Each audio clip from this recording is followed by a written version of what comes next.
Hello students, this is Swati Agrawal. Now today we are going to continue with the second part of the second chapter, that is the acid, bases and salts. So students, in the previous parts we have learned the various physical and the chemical properties of the acid and the bases and the various reactions related to the acids and bases. Now in this part we are going to discuss the strength of the acid and the bases, how we can measure them, the strength of the acid and the bases, and most commonly we are going to discuss here in detail about the salts. Now students, before understanding how we can measure the strength of the acid or the base, let us understand what are strong and weak acid or base. So basically acids like the hydrochloric acid, HNO3 and sulfuric acid, these acids they dissociate completely in the aqueous solution to produce a large amount of the H positive ions and hence conduct the electricity to a large extent. So these type of the acids are called the strong acids. That is, strong acid is an acid that completely dissociates into the H ions in the aqueous solutions.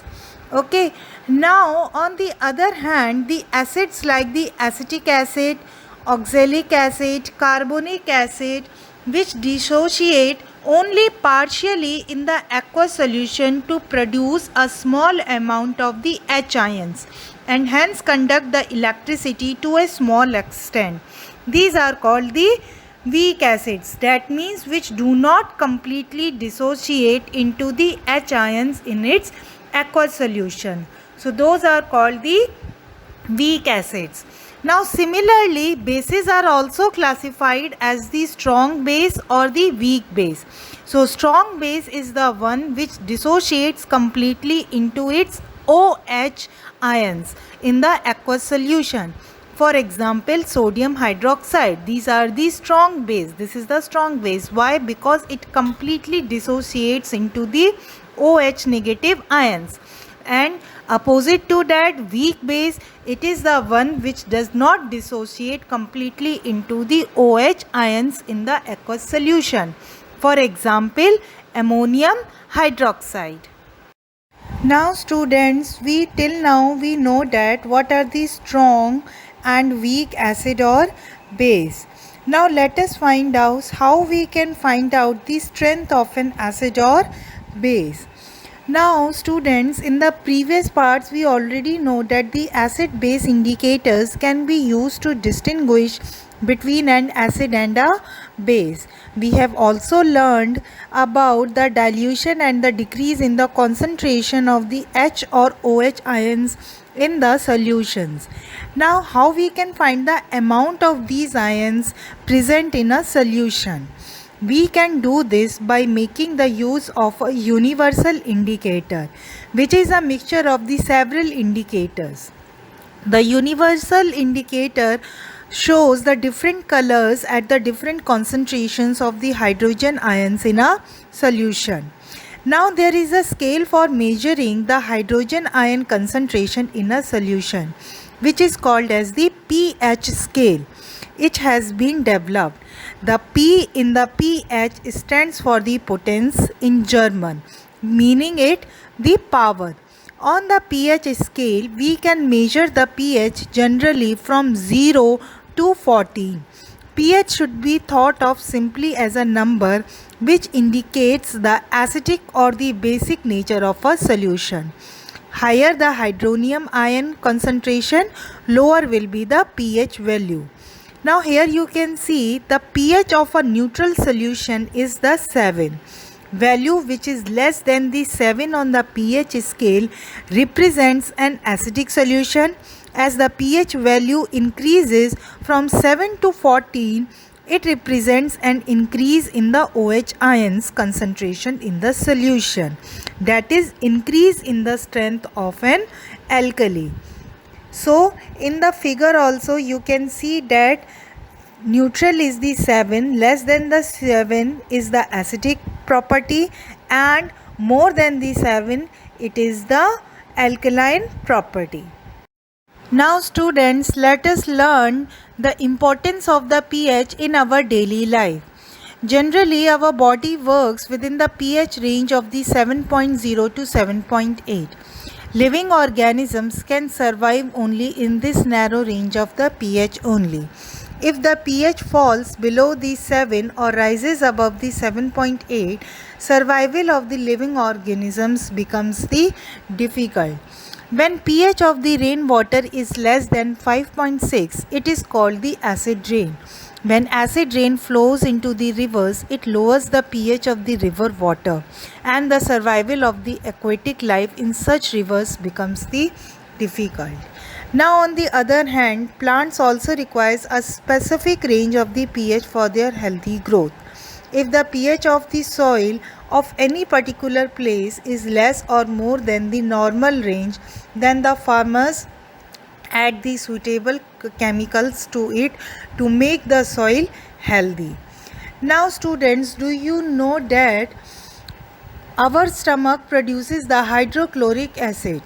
It helps in the digestion of the food without harming the stomach. During the indigestion, the stomach produces too much of the acid, and this causes the pain and the irritation. To get rid of this pain, people use the bases which is called as the antacids, and the antacids are basically the milk of the magnesia. So these antacids neutralize the excess acid, a mild base which is often used for this purpose. So this is the remedy to get rid of the pain. Now students, moving further, do you know that the tooth decay starts when the pH of the mouth is lower than the 5.5. Tooth enamel is made up of the calcium phosphate, which is the hardest substance in the body. It doesn't dissolve in the water but is corroded when the pH in the mouth is below the 5.5. So bacteria present in the mouth produce the acids by the degradation of the sugar and the food particles remaining in the mouth after eating. So the best way to prevent this is to clean the mouth after eating the food. Using toothpaste, which are generally basic for cleaning the teeth, can neutralize the excess acid and prevent of the tooth decay. So now students, have you ever been stung by a honeybee? I suppose many of you at once stung by a honeybee. So what happens? Bee sting leaves an acid which causes the pain and the irritation. Use of a mild base like the baking soda on the stung area gives the relief. Stinging hair of the nettle leaves inject the methanoic acid which is causing the burning pain. Students, in the previous part we have learned the various chemical reactions of the acids and the bases. So in those reactions we have learned how the salts are formed. The first method was when the acid is reacting with the metal. So what was happening there? The hydrogen of the acid is being replaced by the metal, leaving behind the salt. The other method was when an acid and an base react with each other, they form the salts. So they neutralize the reaction. So when an acid and base neutralize, the salts are formed. Strong acid and the strong base combines to form the neutral acid. Here you can see one example that the sodium hydroxide is combining with the hydrochloric acid, which will gives us the sodium chloride and the water. Now NaCl is the most common salt, that is the table salt or the sodium chloride. Now students, when a strong acid and the weak base combine, they form the acetic salt of the pH value less than the 7. And when a strong base and a weak acid combines, they form the basic salt of the pH value more than the 7. Salts basically having the same positive or the negative radical belonging to a family. That is, the sodium salts are the sodium chloride, and the Na2SO4, sodium sulfate. And the NaCl is also belongs to the chloride salts, potassium chloride, copper chloride. These all are belong to the chloride salts. So when the hydrochloric acid and the ammonium hydroxide combine, they form the ammonium chloride, that is a salt, that is it is in the acidic salt. Now students, till now we have learned that the salt formed by the combination of the hydrochloric acid and the sodium chloride solution is known as the sodium chloride. This is termed as the common salt, and this is the salt which we use generally in our food. Now the seawater contains the many salts which is dissolved in it. Sodium chloride is separated from these salts. Deposits of the solid salt are also found in the several parts of the world. These large crystals are often brown due to the impurities present in them. This is called as the rock salt. Beds of the rock salt were formed when the seas of the bygone ages dried up. Rock salt is now mined like the coal. Now this NaCl is basically a raw material for making the large number of the useful chemicals in the industries. For example, caustic soda or the sodium hydroxide, washing soda, baking soda, and bleaching powder. These are some of the common chemicals which are formed from the sodium chloride. Now we are going to discuss each of these chemicals one by one in details. Now students, let us discuss about one of the chemical which is formed from the sodium chloride. Now students, when the electricity is passed through an aqueous solution of the sodium chloride, which is called as the brine, it decomposes to form the sodium hydroxide. The process is called the chlor-alkali process because of the products formed. Chlor for the chlorine and alkali for the sodium hydroxide. This sodium hydroxide is known as the caustic soda or NaOH. Its chemical formula is NaOH and its common name is the caustic soda. Here you can see in the reaction that NaCl, that is the brine, combines with the water. It gives us the NaOH, the caustic soda, plus chlorine plus the hydrogen gas. Now students, during this process, chlorine gas is collected at the anode and the hydrogen gas is collected at the cathode, and the sodium hydroxide solution is formed near the cathode. The three products produced in this process are very useful to us. Let us discuss the use of each product one by one. The hydrogen. Hydrogen gas is used for the hydrogenation of the oil to get the vegetable ghee, to make the ammonia for the fertilizers, and the hydrogen is used as the fuel for the rockets. Next product is the chlorine. Chlorine, it is used in the water treatment.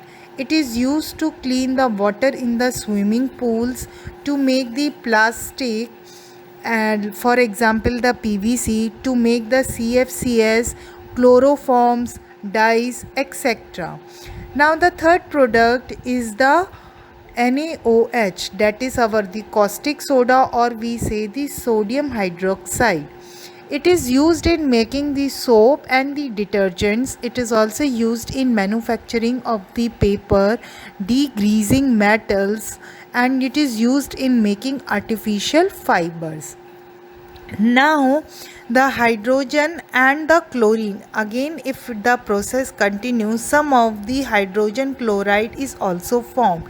So this HCl or the hydrogen chloride is used in making the cleaning steel, preparation of the chloride, for example the ammonium chloride. It is used in the making medicines and the cosmetics. Now students, let us discuss the other chemical which is made from the sodium chloride. We already know that the chlorine is produced during the electrolysis of the aqueous sodium chloride. This chlorine gas is generally used for manufacturing of the bleaching powder. Bleaching powder is produced by the action of the chlorine on the dry slag lime. Dry slag lime is the calcium hydroxide. Bleaching powder is represented as the calcium oxychloride, though the actual composition of the bleaching powder is quite complex. Now there are various uses of the bleaching powder. For the bleaching cotton and the linen in the textile industries, for bleaching the wood pulp in the paper factories, and for bleaching the washed clothes in the laundry. It is also used as an oxidizing agent in many chemical industries, and it is used for disinfecting drinking water to make it free from the germs. Now students, let us discuss the another type of the chemical which is formed from the NaCl, that is the baking soda. As the name suggests, the baking soda. This soda is commonly used in the kitchen for making the tasty and the various food items. Sometimes it is added for the faster cooking. The chemical name of this compound is the sodium hydrogen carbonate, that is the NaHCO3. It is produced using the sodium chloride as one of the raw material. When the NaCl is reacted with the carbon dioxide, water and the ammonia, it gives us the sodium bicarbonate and the ammonium chloride. When the baking soda is again reheated, it decomposes into the sodium carbonate, carbon dioxide and the water. This sodium carbonate form is a mild, non-corrosive basic salt. Now students, let us discuss the uses of the sodium hydrogen carbonate or the baking soda. The common use of the baking soda is in the kitchen, as already we have discussed, and this soda is also used for making the baking powder, which is a mixture of the baking soda, that is the sodium hydrogen carbonate, and a mild edible acid such as the tartaric acid. When the baking powder is heated or mixed in water, the reaction which is there, it is formed. Now the carbon dioxide produced in this reaction, it causes the bread or the cake to rise, making them the soft and the spongy. Now the second use is the sodium hydrogen carbonate is also an ingredient in an antacids. Being the alkaline in nature, it neutralizes the excess acid in the stomach and provides the relief from the pain. It is also used in the soda acid fire extinguishers. Now the students, the another chemical that can be obtained from the sodium chloride is the washing soda. That is, its chemical formula is the Na2CO3.10H2O, or we can say that is the sodium carbonate. We have seen that the sodium carbonate, it can be obtained by heating the baking soda, as we have already discussed in the previous slides. So after that, forming of the sodium carbonate, recrystallization of the sodium carbonate gives the washing soda. So Na2CO3 plus 10H2O, 10 molecules of the water, gives us the washing soda. Now there are the various uses of the washing soda. It is used in the glass, soap and the paper industries. It is used in manufacturing of the sodium compounds such as the borax. It is used as the cleansing agent for the domestic purpose, and it is also used to remove the permanent hardness of the water. Now students, let us discuss about the very common material which we commonly see in our daily life, that is plaster of Paris. This plaster of Paris is obtained by the gypsum. When the gypsum is heated, it loses its water molecules and becomes the calcium sulfate hemihydrate. This calcium sulfate hemihydrate is known as the plaster of Paris. This is the substance which doctors use as the plaster for supporting the fractured bones in the right position. Yes, whenever you have gone to the doctor, whenever is suffering anyone from the fracture, the doctors use this plaster of Paris only. Basically, this plaster of Paris is a white powder, and on mixing with water, it again changes to the gypsum, giving it a hard solid mass. Half a water molecule is shown to be attached. Okay, so it is written in this form because the two formula units of the calcium sulfate, that is CaSO4, they share the one molecule of the water.